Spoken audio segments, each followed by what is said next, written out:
guys, I did it again. As you can see behind me, I have my new daily. I just finished it. I present to you my 2004 Kawasaki KLR 650. The idea popped into my head of getting a motorcycle about a month ago to daily. As I already expressed, I've put 6,000 miles on this R8 in about a 2.5 month period, which is absolutely horrible. I mean, it's wonderful. I'm driving it. I think all cars deserve to be driven, but I think it's a waste when I'm just driving it to work for the most part. I mean, I've driven it, to shows, obviously, meets, etc., pretty far, but that's different. And I really wanted something, I don't know, to daily, but also, I guess, to kind of get a sense of adventure. And at first, I was like, why don't I just get another cheap sports bike? But I didn't want another cheap sports bike because it's just risky. That's what I found out from having my Gixxer 1000. Some of the stuff I did, I figured sooner or later I would fall, and I don't want to fall. I don't know about you guys, but usually you don't want to get hurt. I'm not saying that can't happen on this or anything like that, but it's silly to have a sports bike when I have a $60,000 supercar in my garage. I can go 150 in this, and actually more than that, and be happy and be safe and not as risky as it would be on a motorcycle. Arizona has so many mountains, so many trails that are free, and where I'm from in New Jersey, New York, you can't do trails. If you go off-roading somewhere, it's usually illegal, and then cops come, and then you're going to run away and you're going to get a felony. Here, it's all legal. I mean, there's people that ride dirt bikes on the side of main roads on the dirt paths, and cops don't care. There's even a random field in the middle of off the main road here locally that has dirt bike jumps and a little track that people build, and they always just go there with quads and do it, and it's all free. So I was just like, it'd be cool to do something that can do both of those things. So I wanted either a dual sport or an adventure style bike, and I was leaning more towards the dual sport because everyone told me about the KLRs and adventure bikes. They're just too heavy. This is 430 pounds. This is not a light bike. I was actually looking at more Honda XR 650s. They're a lot lighter than this one. DRZ 400s, stuff like that, the daily. But the thing is, my commute involves a good amount of highway riding, so I'd have to re-gear it to be able to do 70 comfortably. Long story short is this Kawasaki KLR 650. I tried finding one so much, and I could just not find any at all for it's a lot of older people that own these, and they overpay for them, and then they put 10,000 miles on them, and then they want what they paid for it, and they usually want between $2,000 to $3,000. And I know some of you guys that are from countries that mainly the main transportation is mopeds and bikes. Stuff like this is a lot cheaper there, but here in America, $2,000 to $3,000 is about the average for a KLR. And then I saw this pop up locally for $1,200, 20 minutes away from me, and I was just like, hey dude, $1,000 cash right now. And I literally hopped in the R8, went to the bank, got cash, and got the title for this thing, registered it immediately. As you can see, it was $30 to register. Insurance for this is $10 a month, and it has a 7-gallon tank, which it gets about 50 miles to the gallon. So I'm getting about 300 to 400 miles out of what is, I don't know, maybe a $15 to $20 fill-up, which is incredible. But long story short, it has some problems, of course, but bikes are so easy to work on. As you guys know, with my Gixxer, my GSXR 1000, I rebuilt a lot of that. I got that as a salvage bike. If you can work on cars and you can build cars with confidence, it's so easy to work on bikes. I cannot explain how, it's so stress-free. I mean, it's not always stress-free, but it's stress-free compared to cars because everything's so cheap. It's hey, that's broken. Find it on eBay for $30-40. Who cares? But this thing had some carb issues. I took out the carburetor right here. They did the needle mod wrong, incorrectly, which I fixed. But the real issue was this gasket right here, from where the exhaust goes to the muffler, the slip-on section. The gasket was blown out, and it was shooting exhaust out of there. And it actually melted both the brake reservoir, as you see right now. I'm just using the bolt thing with fluid in the line, and it actually melted a hole in the air box. And the air filter's right here. And the intake is right here into the carb, and it melted a hole in between. So basically, it was sucking too much air for what it is, so therefore it was leaning out. And I still rode it 30 minutes home like that, with it popping and misfiring and everything. But so be it. That that was, I mean, it's worth it. Like I said, I always like to spend a little bit less money and just figure things out myself. Of course, little stuff. The fork seals are shot. I ordered that already. I ordered front and rear brake pads. I ordered a front and rear sprocket. The front sprocket, I'm going from a 15 tooth to a 16 tooth. So it should make cruising at 70, 75 a little bit better for the engine, a little bit lower RPMs.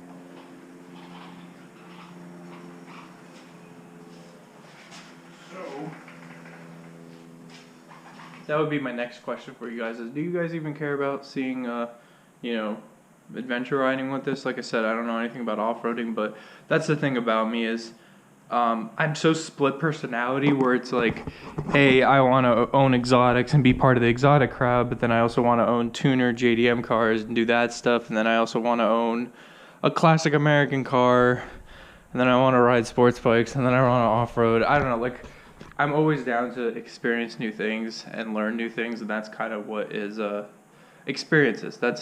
I'm very open to new experiences with life, and that's, I think, what life should be about, just experiencing everything you can. And for a lot of the people that always are asking, you know, why are you always switching cars, etc., that's really the reason, because I just want to experience different things. I'd rather in a 5 to 10 year period say I've owned 15 plus unique cars than say I've owned these 2 or 3 cars, but I've done a lot of things with those cars. Some people would disagree, but that's just kind of how I am. I'd rather own different cars, see what I really, really like, kind of thing.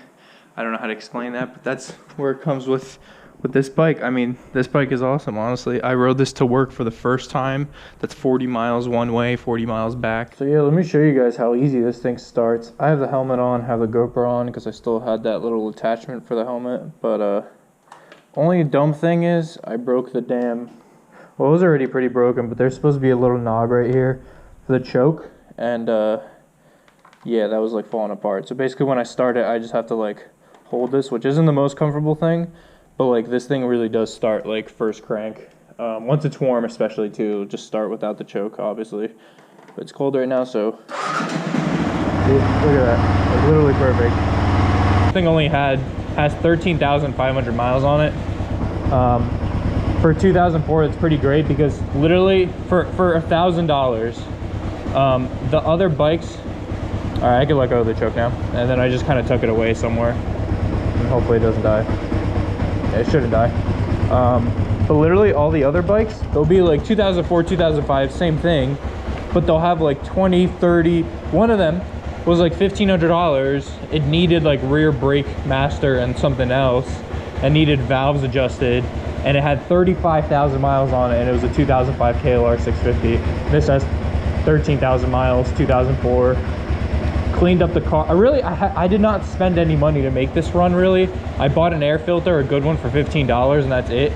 Other than that, the brakes, the fork rebuild, the chain, the sprockets, I'm doing that for maintenance, so this thing is safe, so I know it's going to be reliable. But I mean, the chain's in horrible condition, so are the sprockets, but it works. Say, this stuff came back to me pretty naturally. I mean, I was like, close this thing, don't want anyone to steal my R8. Yeah, I mean, it all came back to me. It all came back to me really naturally. Like, I went down to Tucson to test ride an XR650 Honda. It had some title issues, otherwise I would have taken it. Kind of glad I didn't, because that thing was smoking like a freight train, and a lot of people told me it was like valve seals and like you'd have to take apart the motor.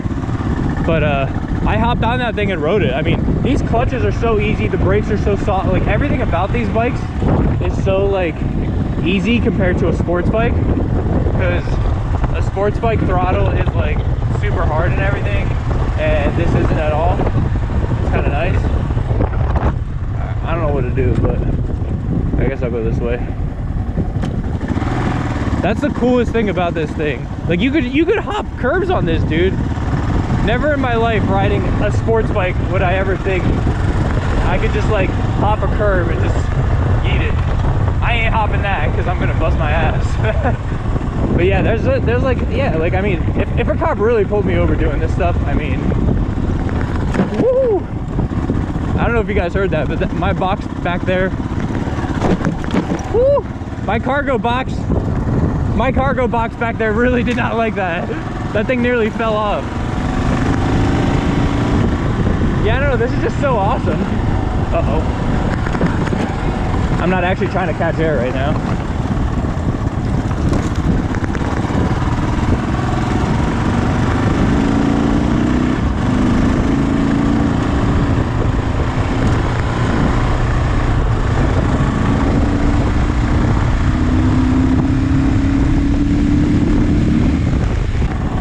Alley-oop. Oh, alley-oop. Uh-oh. Don't go in the ditch.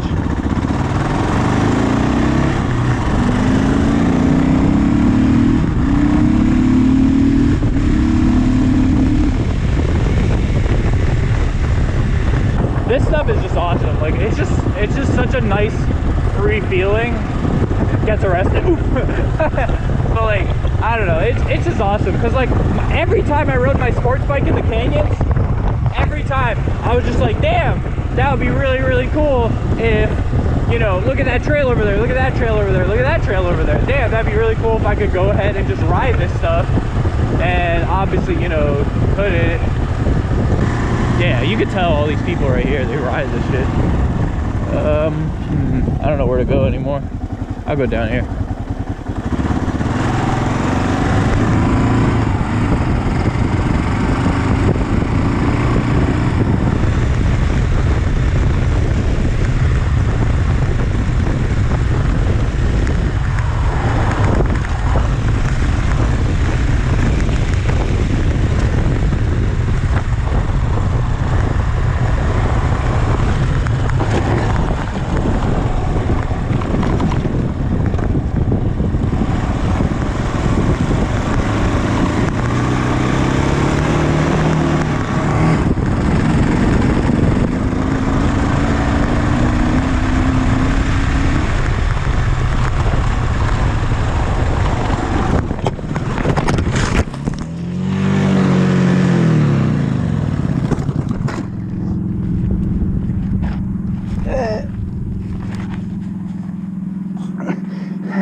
It's okay. It's okay. Ooh.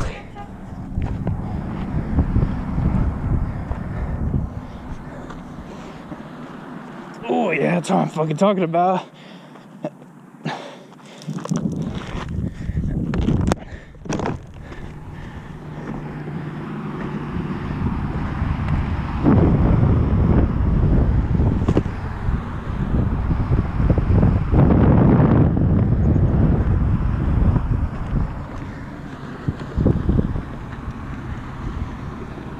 Oh yeah, boys. As I was literally just talking about in the last clip, this is only a few hours later. Not that big of a deal, but literally as I was just talking about, this stuff happens. This is why I spent $1,000 on a bike and not 3, 4, 5,000 on a nicer one. I gotta get it up before it's leaking a little fuel out of the carb bowl, so I just gotta get this thing up. I know this thing's gonna be a heavy bitch. Oh, you know, that's not that bad. That is not that bad. Oh yeah, boys. Woo. Damn. Yo, they were not kidding. This bike is like damn nearly bulletproof. I see why they built the pegs like this.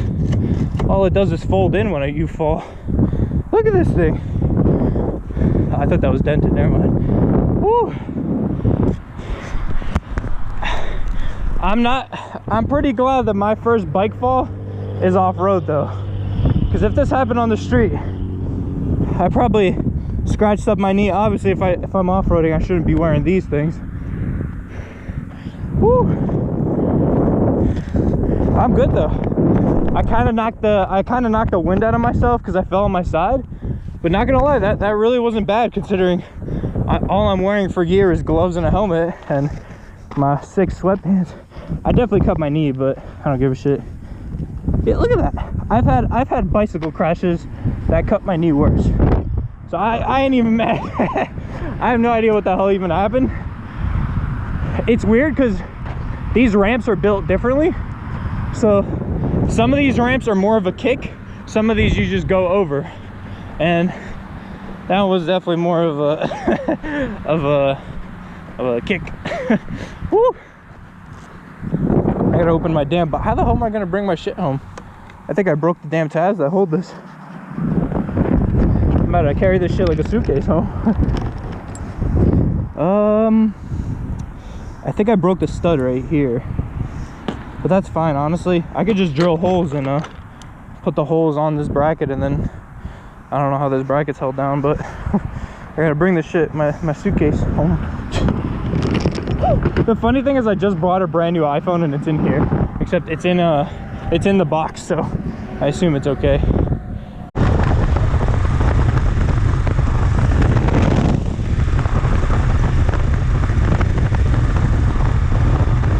I'm taking the farm roads home.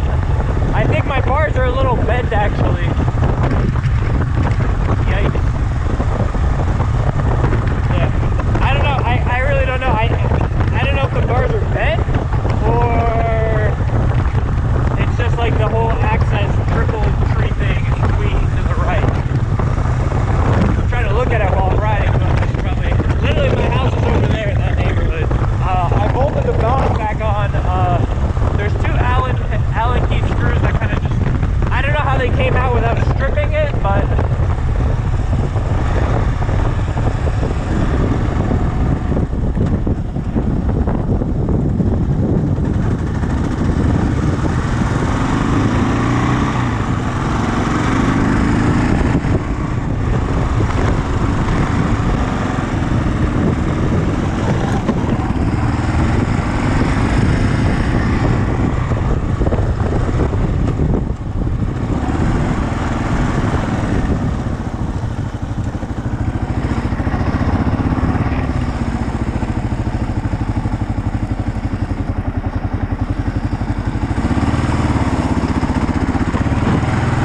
On the road like nothing happened.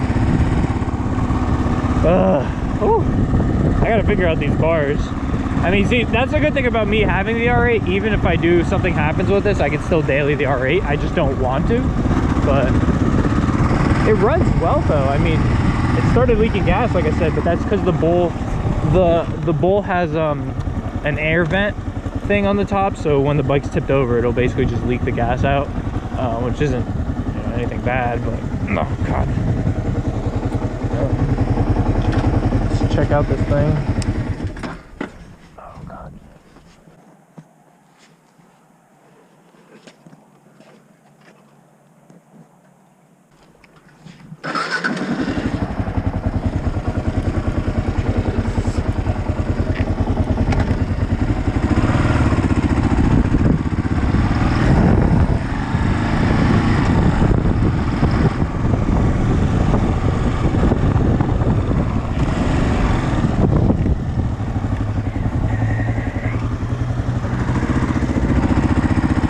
Yeah, Honda gang, bro.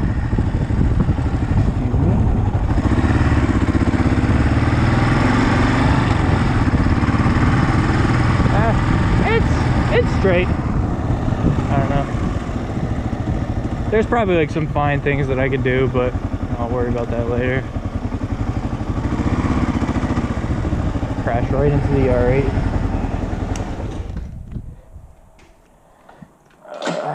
I actually made another outro, but I guess since all that happened, I guess I'll just continue this on. Clearly I'm going to be doing more adventure riding, not so much motocross, if that makes sense. What I was doing there is more just MX, where you just ride around, hop shit. But I just want to have fun. I did have fun. Even with a fall like that, man, I'm not going to lie, that was so fun. Anyways, thanks so much for watching, guys, on this fun video, my new daily that I crashed. Catch you on the flip side. JK, I don't know. I'll see you guys in the next video. Probably actually... maybe for Thanksgiving tomorrow, I might actually just make another part 2 of the Heat Let's Play thing, continuing it. We'll see. Have a great day, guys. Have a great night, whatever time it is that you're watching this video. See you guys in the next video.